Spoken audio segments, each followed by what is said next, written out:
tubashimire cyane kandi tubifurize kugubwa neza mu bice bitandukanye muherereyemo. Ndabasuje cyane yemwe mbahaye ikaze mwese mukurikira Era TV show number 1. Nkuko mubibona rero ndi kumwe n'umutumirwa umukozi w'Imana Kagambage Josue, niwe tugiye kongera kuganira nanone, kandi nkuko mubizi ko rwose izi kamera za Era TV show number 1 tugomba kubana n'umukozi w'Imana twigira rimwe ijambo ry'Imana ndetse tunirinda icyatukisha izina ry'Imana. Kagambage umeze ute? Nda mahoro ndashimana duherukana ubushize wari umeze neza. Meze neza. Ariko abantu barabizi ko ahangaha ni seri tugiye kwigiramo, tugomba gushyira umusanzu kububaka izina ry'Imana. Yego. Iyi shene ya Era TV show cyane niyo ntego dufite, ndetse kandi hari na byinshi tuzagenda tuganiraho. Akanye rero hari abantu benshi cyane bambajije ikibazo cy'abapasteri cyangwa se abashumba barwana bakarwanira mu nsengero. Tugiye kureba ese niki cyatera icyo kintu, ese ibyo bikorwa n'ibikorwa nyabaki, ese aba babikora bakwiriye guhanishwa iki, ese ni iyihe sura bahereza abayoboke babo. Ibyo nibyo bintu tugiye kwibandaho nonanga muri iki kiganiro. Muhaye ikaze, aha ni mu rugo urayihorana kandi nizeye ko umeze neza. Urakoze cyane rero. Uragira ati buriya akuki abapasteri barwana. Nekeza ko nta bantu bashobora kurwana bapfuye ubusa. Byanga byakunda hari ikintu bapfa, kandi niba hari ikintu bapfa bishobora kuba cya kintu gifitanye isano n'amafaranga, yego, cyangwa n'icyo umuntu akuramo n'indonke y'umuntu ku giti cye. Ugasanga nuko wenda buriya leta yohereza amafaranga mu baturage akava hejuru ajya mu baturage, yego, ajya gukora imihanda, hakabamo akongera akazamuka, yego, mu misoro. Ariko mu gihe ahandi ho ushobora gusanga ho intama cyangwa inka cyangwa intama zikamwa, umukamo ukajya hejuru ntugaruka. Uko kutagaruka ugatuma abantu bawupfa. Mu kutawupfa rero za ntama zo nukuvuga ngo ibyiza ni aheza ni mu ijuru, tuzahagira gute ingororano. Ubona ukuvuga ngo hari umuntu abajije ngo kubera iki ingororano muzifatira mu isi, twebwe ukatubwira ko ingororano tuzazifatira mu ijuru. Icyo kibazo nawe wakibaza. Ikiriho rero kuba bashwana nyine kubera ko reka tuvuge ngo ni mu mubiri baba bari, kandi ari amafaranga ni mu mubiri, ari amafaranga yavunje mu mwuka. Umukire ngo ko yakinjira mu ijuru. Buriya politike yo ku rusengero nayo iba imeze ukuntu, wenda mu nsengero zimwe na zimwe nimba wenda uretse ko n'abari abakire bagenda mu mamodoka abapadiri, buriya ngo hari abantu cyangwa bikira ngo bavuga ngo basinyanye kontara y'ubukene. Yego. Nkase ubukene bw'uriya muntu bumeze nk'ubwa wa muntu hinga bugizira cyangwa baba bari kutubeshya. Ariko kibaza uyu muntu insengero ahangaha gutuvuga ngo umuntu kire kwinjira mu nzu y'Imana cyangwa mu bwami bw'ijuru. Ni ko ijambo ry'Imana rivuga ngo ni nko kurushinge, ngo niba ari ingamiya ngo yakinjira mu mwenge urushinge. Ingamiya urayizi, urushinge uraruzi cyane, kwinjira mu mwenge urushinge. Kandi yego, twahita tubaza umukire uri ubuvugwa n'uhoye. Kandi tureba buri hari umuntu w'umuyobozi, babayobozi bayobora amadini yose ku rwego rwo hejuru, hano umuntu utavuga ari kwijyana cyangwa se ufite akantu afite kwikofira cyangwa kamodoka ataza Norvege. Ntabwo ubwo nitwe tuzajya yari batuyobora yara, kuko ari twe gabakene bo nibazigumira hano basigare barya amaturo. Ikiriho nshaka kumva iyi migeri n'izi ngumi kwamburana amakote n'amashati mu nsengero, ni ikinjiye kiba kitabashe kugabanwa uko bikwiye. Buriya ahubwo ikibazo uretse no kuba bari abana rwana wenda ikagira no bikomerekeramo ko kumuntu bikora n'Imana yamuha. Twabaza Imana. Hari umuvugo nakoze bita byanshanze Kagambage Josue usobanuza ukabaza ese Mana uwo mukamo ukugeraho wuzuye cyangwa se zantu ngo utararenga aho ngaho koko uwo mukamo ugera ku Mana. ugerayo wuzuye cyangwa wowe Mana ngo utayatoroshe. Icyo kintu ndagira ngo tubanze tukiganireho. Reka tuvuge uko ibintu biri. Nk'uko ayo maturo bavuga ngo nishimwe Imana ku isi ifite cyangwa Imana igira konte ariko wajye nishimwe ry'Imana cyangwa se n'ituro ry'Uwiteka. Ibikoko reka mbane nkubwire ntaguce mu ijambo. Reba ibikureba ukurikira inzira uwo muturage mwiza siko bimeze, ariko Imana nta mwagenti igira uyibikira ku isi. Urabyemera cyane? Hari umuntu rero ugiye kwinjiraho amafaranga ajya no si Imana igira umwagenti ku isi, no sagarukira hehe? Ariko niko mutubwira araryoshya amafaranga muri iki gihe, kandi araryoshya amafaranga. Niko mutubwira yuko amafaranga dutura ari iki nyine ikintu kiriho koko kera ngo abatambyi hari ijambo bajya bavuga ngo tuzababamo iby'umwuka tubasaruremo iby'umubiri. Yego sibyo? Iyaba koko uri bunyomora umutima kuko umuntu wakoze neza wese akwiye gushima.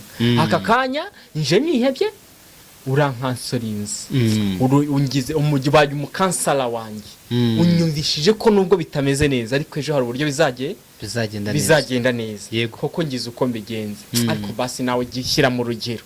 Ese basi iyo umuntu yaje mu rusengero rwanyu arwaye hari uburyo mukoteza mukagira uburyo kimumuremera akantu cyangwa muherereza ajya ku Mana gusa.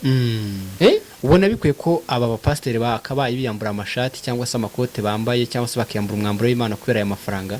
Bariya n'abacuruzi yewe n'abacuruzi bariya n'ababa bari mu kazi nuko ngo nawe kandi ubunyambuye nyine nanjye nakurega tutabashije gufatana mu mashati siko bimeze. Hariya hariho umugati umuntu aba ari kureba nyine akarabya indimi. Buri umwe yareba rero bikabonanira kubyakira ibyo kwakira ko hari akandi ka business yagira ku ruhande wenda iby'Imana akabiharera Imana, ariko ugasanga icyo bapfana amafaranga.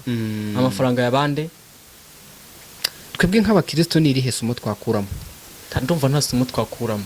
Kage twaba abaturage babereye igihugu tukaba Kristo beza tukamenya Imana tukamenya ko icyaha ari gatozi bara tukabihorera. Kuko ko nanone uvuze ngo tubivemo waba uri kohereza abantu kujya mu bwigomeke. Kandi ibyo byaha uretse ibyaha bakoretse n'ibyaha Imana izaduhanira bakora n'ibyaha ku gihugu. Niyo mpamvu navugaga nireba ibikureba kuko nanone tubwiye abantu ngo bareke kujya mu by'Imana nanone kubera ko abapasiteri barwanye. Mu kiganiro cyashize nakubwiye ko amadini afite uruhare rukomeye mu kugira umuturage mwiza witonda utuje udasara utari igisiribobo utari ubereye igihugu. Ariko nanone ngiye kubibinjizamo ibyo barwana hariya mureke barwane mu bihorere bari Imana izabahana. Twebwe dukurikira inzira y'ijuru tureke icyaha. Impamvu rero ndi kukubwira kandi nawe ni mukuru urimo urabyumva cyane ndikubwira bihorere sibyo. Noneho bo dukurikire inzira nziza. Yego inzira nziza tureke icyaha bariya twe kwiga tubitekerezaho n'abantu nkatwe. Yego aha ubwo rero abantu iki kiganiro ndakeka ni ikiganiro numvishe ngewe uvuze ndafashwa. Nizere ko muri muragenda mukurikirana buri kimwe cyose kabisa hano kuri RTV Show number 1. Niho mugomba kujya mukurikira ibiganiro nk'ibi ngibi bigomba kudukebura. Reka dukurikire turangarire iki turangaje imbere ariyo nkuru nziza. Ijambo ry'Imana avuga ngo mwende wari ukingirije ahera watamutsemo kabiri buri wese yigererayo. Kwigererayo ntaki nuko menya ngo ndimfura ndi umukristo naritse icyaha nta gomwa nta shyari nta magambo ibyo abarwana bihorera. Yego ni wumva runaka ngo azirana na mugenzi we ntibaba babuze icyo bapfa nyamara cy'amafuti ujye bareka kakabidora kabonye umuntu yicara akegera akantu abandi bari kugaragurana. Rero Yesu nashimwe. Rero ndimo ndaganira na Jose Kagambage turimo turinjira ku musozo, ariko ntabwo twakwinjira ku musozo ntibajije iki kibazo. Kagambage igi ryahanuye inyoni, hari abadukurikiye baturusha imyaka bakoze uwo murimo. Ariko reka ngutere story. Ejo bundi sinzi nari ndimo ndascrollinga ku mbuga nkoranyambaga mbona umupasiteri rwose wabaye umushumba ukomeye cyane, wafataga umugore we akamukingirana mu nzu akamukubita agakubita abana bagakorera buri kimwe cyose. Urumva noneho bugacya akajya gutanga ubutumwa bwiza bw'Imana. Uwo umuntu ufite izo ndangagaciro, umupasiteri umeze nk'uwo nguwo, umufata ute wowe nkawe? ni iyihe nama wamugira? Niyo mpamvu natangiye mubwira ni hari abadukurikiye baturuta, ariko tugomba guhereza ibitekerezo byacu abakora ibyo ngibyo. Niki wababwira we nka Kagambage? Ndabasubirisha ijambo riri mu Bakorino, ndumva ari ibice 13 bavuga ngo urukundo. Ngo urukundo rurihangana, rubabarira byose, bizera byose, ariko aho kwihangana. Yego. Ikiriho rero buriya ngo naho navuga indimi z'abantu. Yego. Niho ryanditse mu Bakorino. Naho navuga indimi z'abantu n'iz'abamarayika, ariko singira urukundo. Yego. Ntacyo byamarira. Mba mpindutse nk'icyuma cyangwa sinzi kuntu baba bashaka kubisobanura. Rero bano bapasteri hari abantu bameze nk'ibyapa. Shema, icyapa gishobora kuba kiri hano ku Muhima, kiyobora umuntu Kamonyi. Hano uranaha ku Muhima. Icyapa cyayobora umuntu Kamonyi, ukibaza iki cyapa uretse wenda kuba ibyuma byaravuye hanze, bagafatamo ibati bakoramo ibyapa bakandikaho ko Kamonyi. Kira cyapa kizi Kamonyi. Ntabwo cyari cyagerayo? Ntabwo kiragerayo. Ese se kikubwije ukuri cyane? Bisobanuye ngo ngiye cokura kukubwira ibyiza, meze nk'icyapa nkandakubwira ibyiza ukabyumva, bikanakubera byiza, ariko nge ntibigire icyo bimarira. Nkuko icyapa gishobora kuyobora umuntu Kamonyi. Rero aka kanya ni iki? Impamvu nakubwiraga nti bare abantu ikintu umuntu yababwira, buri wese azabazwa ubwe bugingo. Buri wese azabazwa ibyaha bye. Buriya ku munsi w'urubanza ni handi ushobora gusanga ku mperuka, ushobora gusanga pasiteri ari inyuma hari nanjye ndi imbere hariya. Ikiriho rero nakubwiraga nuko icyapa cyayobora umuntu ariko kitahazi. Kuko aka kanya sinjya kubacira urubanza. Ngiye kubacira urubanza umucamanza w'ukuri naza.